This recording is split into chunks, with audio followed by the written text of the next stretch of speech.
Bien, señores, ahora vamos a conocer un poco más de un gigante tecnológico. Está con nosotros Santiago Cardona, gerente general de Intel. Esta es una de las empresas responsables de lo que hoy podemos disfrutar a nivel de tecnología. Intel es un fabricante de microprocesadores. Hace más de 50 años que están metidos en el negocio. Además, galopando a una velocidad increíble con los avances, haciéndole honor a la famosa ley de Moore, donde se duplica la capacidad de procesamiento de los microprocesadores en plazos menores a incluso a 2 años. Vamos a conocer un poco más sobre qué hace Intel en el Perú, cuáles son las perspectivas y por dónde es que hacen negocios esta empresa, por dónde es que está planificando su futuro a la luz de lo que existe hoy día en tecnología. ¿Cómo estás? Muy buenas noches. Claro, muy buenas noches. Gracias por estar con nosotros. Al contrario, gracias a ti por la invitación. Perú para Intel debe ser como la uña al cuerpo humano.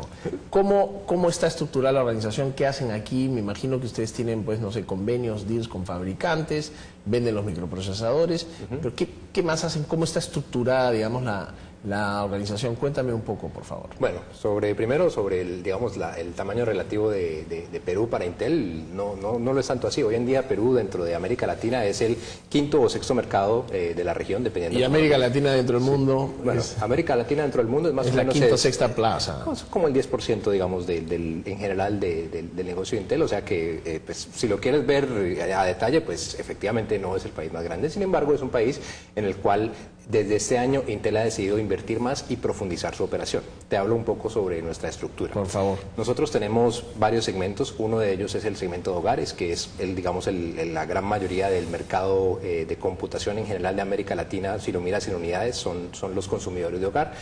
Por otro lado está una gran área del segmento de canales, de revendedores, digamos, de los canales que surten de diferentes maneras a todo el país. Está otro segmento muy importante para nosotros que es el área de educación, en donde en Perú particularmente vemos grandes oportunidades. Y por último, el segmento empresarial, en donde ya tenemos, digamos, personal que está dedicado exclusivamente a atender y a desarrollar, sobre todo más que atender, a desarrollar el segmento empresarial para que adopte las tecnologías de Intel. Esa es más o menos la estructura. Ahora, ¿cómo puedes afectar la decisión de un consumidor final? Creería, corrígeme si me equivoco, que cada vez es menos la cantidad, o cada vez es menor la cantidad de personas que mandan a hacer su computadora y escogen sus componentes. Digamos, hoy día vas a la tienda y te compras una computadora armada. Ya ese ejercicio de configurar personalmente tu computadora, me da la impresión que acá al menos ya no se da tanto como antes, ¿no es cierto? ¿De qué manera influye la decisión de un consumidor con respecto al microprocesador, que es para muchos un elemento desconocido? Saben de Intel, pero no saben para qué sirve, en fin, el común de los compradores, ¿no? De los consumidores. Entonces, ¿de qué manera puedes orientar ese consumo? Digamos que, bueno, para orientarlo, en principio nosotros tenemos una marca muy potente, es una de las 10 marcas más valoradas a nivel global, que es según Interbrand, y digamos que el logotipo de Intel y sobre todo Intel Inside, lo que esté adentro de Intel, significa mucho para varios consumidores. Digamos que aquel que no conozca qué es un microprocesador, como tú dices, probablemente sí ha escuchado sobre Intel y que tiene algo de Intel Inside y reconoce el logotipo. Claro. Entonces, a la hora de comprar una computadora o un smartphone o cualquier dispositivo, si ve la marca Intel, seguramente ya le va a transmitir una confianza a alguna marca reconocida, y de esa manera nosotros a nivel de marketing hacemos que nuestro producto sea relevante como ingrediente.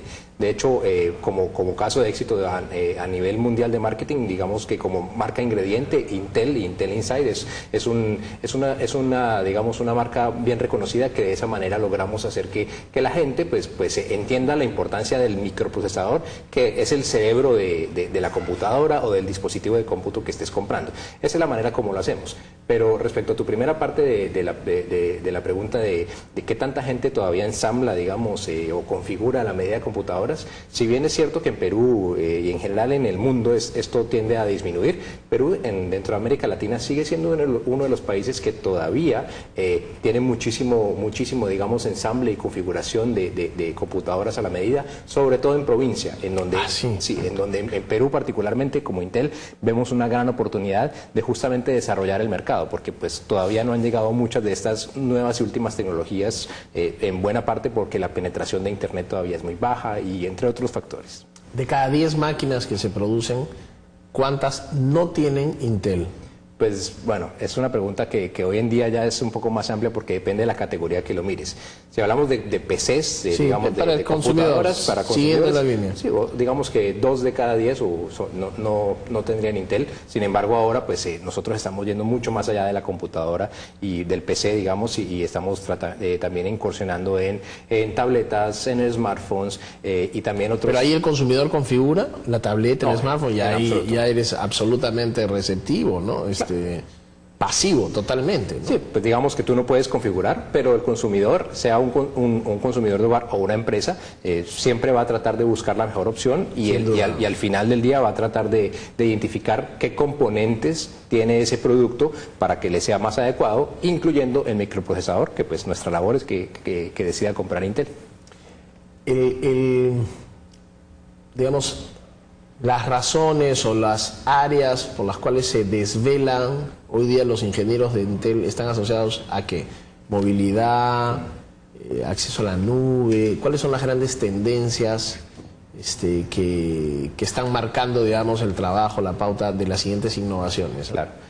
Qué buena pregunta, Bruno, porque son tantas que voy a tratar de acotarlo.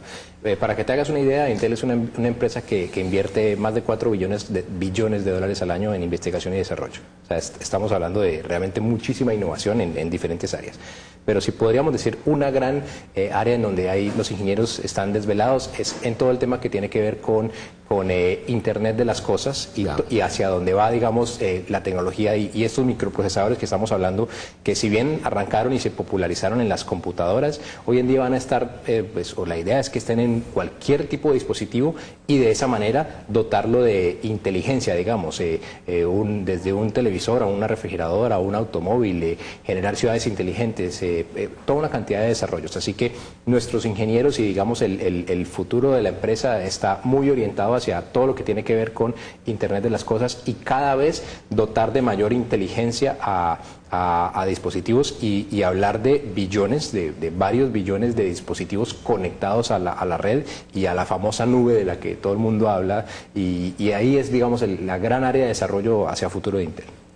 ¿Eso quiere decir que Intel ya está de pronto coqueteando con grandes fabricantes de cosas, marcas de televisores, marcas de refrigeradoras, marcas de autos, para adaptar sus desarrollos a las necesidades cotidianas de ese nuevo escenario, de ese nuevo mercado? Porque no es el mercado que actualmente tenemos. O sea, el auto full loaded de chips no es el auto que hoy día manejamos, sino es el auto que de pronto se va a entender con semáforos inteligentes, con señales de tránsito inteligentes, en fin. ¿Ya hay esa comunión o son desarrollos independientes a las tendencias de los mismos fabricantes? No, bien lo dices, existe esa comunión y si bien Intel como tal no necesariamente le vendemos esos microchips directamente a estas empresas, estamos generando toda una comunidad de desarrolladores, en inglés lo llamamos makers, que le decimos toma este microprocesador y diseña lo que quieras, dótalo de inteligencia, un televisor, un refrigerador, como estábamos diciendo, o lo que sea que quieras hacer, y que estos desarrolladores a su vez sean los que trabajen con muchas de estas empresas para generar bastante innovación. Pero esa es una manera de hacerlo. La otra es, efectivamente, nuestra base de clientes, digámoslo así, pasó de ser de los tradicionales de la industria de las computadoras a un montón de clientes adicionales en donde pues estamos vendiéndole microprocesadores y componentes que tú lo ves, digamos, cuando hoy en día se va a las ferias de tecnología, como por ejemplo el CES en Las Vegas o IFA o cualquier otra de esas ferias, cuando ya ves el pabellón de Intel, ya no solamente ves computadoras con Intel Inside, ves autos, ves televisores, ves dispositivos wearables, ves toda una cantidad de dispositivos que son los que ahora van a tener Intel Inside y que pues efectivamente hacen que esa comunión que tú mencionas entre Intel y pues estas empresas ya se esté dando y que estemos ampliando nuestra base de clientes. Esto, todas estas innovaciones, ¿de dónde surgen? ¿En los Estados Unidos solamente? ¿Tienes Israel? Tienes, por ejemplo, un centro Intel importante. Ustedes hicieron ahí un cambio en Israel, se descubrió, digamos, la forma de optimizar los grandes saltos de cómputo del microprocesador, ¿no? Además de Israel y de Silicon Valley, ¿cuáles son tus hubs de desarrollo de tecnología? Claro.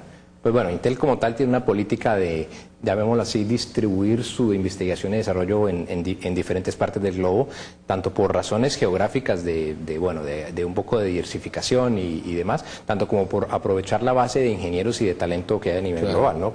China produce pues una cantidad de ingenieros increíble, ¿no? Por ejemplo, China. Entonces, China es un gran centro de desarrollo para Intel, en donde tenemos centros de desarrollo que diseñan específicamente tecnologías para China y para el mercado de China, porque pues es un mercado bien particular, ¿no? Ese como un ejemplo. Aparte de Israel, que ya lo mencionaste, sin irnos muy lejos, en América Latina tenemos 2 centros de desarrollo importantes. ¿Costa Rica ahí? En Costa Rica teníamos teníamos una fábrica, ahora también hay un centro de desarrollo. También tenemos en Guadalajara, en México, que es un centro de desarrollo que ha generado varias de las tecnologías que están hoy en día en el mercado, y del lado de software, en Córdoba, en Argentina, tenemos un centro de desarrollo de software. Entonces, cuando miramos en América Latina, pues tenemos, llamémoslo 3 hubs, como tú dices, en donde no solamente estamos consumiendo tecnología, sino también nuestra base de ingenieros también la está desarrollando.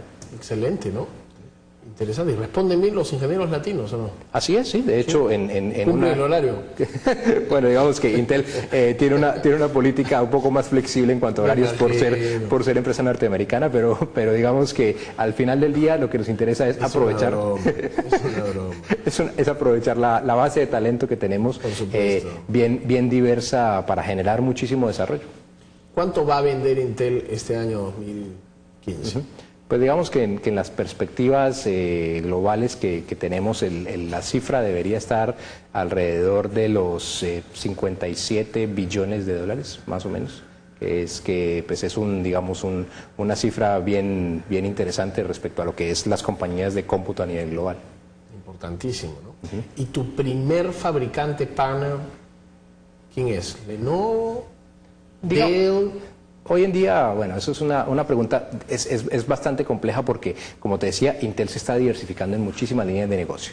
Si lo miramos en nuestro, digamos, negocio base o base en general, como PCs, porque también aplica para empresas, pues efectivamente tenemos grandes socios de negocios como Dell, HP, Lenovo y Toshiba, las marcas, llamémoslas tradicionales, pero por otro lado, Intel está yendo como te decía, a nuevos segmentos verticales, Internet de las cosas, wearables, todo lo que tiene que ver con data center, cloud, que es otro tipo de negocio y otros partners. Así que hoy en día ya, digamos, esa base de clientes está bastante diversificada y lo que esperamos es que a futuro vaya creciendo más en las otras líneas de negocio y por supuesto buscando mantener el core y lo que hizo a Intel, digamos, lo que es hoy, como mencionaba, desde hace más de 50 años, la empresa pues que creció un poco en función hacia alrededor del microprocesador y la computadora, el PC, y hoy en día se está diversificando. Muy interesante, Santiago. Siempre es estimulante escuchar todo lo que la tecnología ofrece y cómo se están moviendo. Y claro, es una combinación súper virtuosa, ¿no? Mercado en expansión permanente, ¿no? Cada vez hay más y más y más gente en una posición privilegiada, pues, de penetración y de liderazgo absoluto en el mercado, con grandes cantidades de dinero para desarrollo. Entonces tienes, pues, al final de cuentas una bola que solamente va a crecer en el tiempo, ¿no? Difícilmente, o sea, tendría que haber una catástrofe, digamos, para que Intel se reposicione y mire hacia abajo en vez de hacia arriba como ha estado. ¿Ha habido algún año que no hayan crecido en 5 décadas? No, de hecho, Intel tiene un récord si lo miras hacia atrás, de años y años en donde es una empresa que es muy sana, que no da pérdidas y que tal vez en su último gran momento de crisis fue justamente cuando se transformó a ser una compañía para desarrollar la industria de PC, porque Intel al principio hacía memorias, chips de memoria, sí, ese era su negocio original y es un negocio que estaba muy complicado por la competencia con Japón y ahí fue cuando se generó esta innovación del microprocesador y que arrancó con toda la innovación del PC, que si no hubiera sido por ese microprocesador, que por cierto cumple 44 años, 44 años, si no hubiera sido por eso, hoy en día ni nos imaginemos toda la cantidad de cosas a nivel empresarial, de productividad y de beneficios que tenemos que nos trae la tecnología. Es increíble. Santiago, muchísimas gracias. Te deseo suerte gestionando la operación del Perú y en general en tu carrera dentro de este gigante tecnológico. Gracias por estar con nosotros y gracias por darnos las pinceladas maestras sobre el futuro de la tecnología desde el punto de vista Intel. Claro, a ti gracias de nuevo por la invitación, Bruno. Santiago Cardona, gerente general de Intel, estuvo con nosotros comentándonos cómo avanza este gigante tecnológico. Volvemos nosotros, señores, tras una brevísima pausa, así que no se muevan.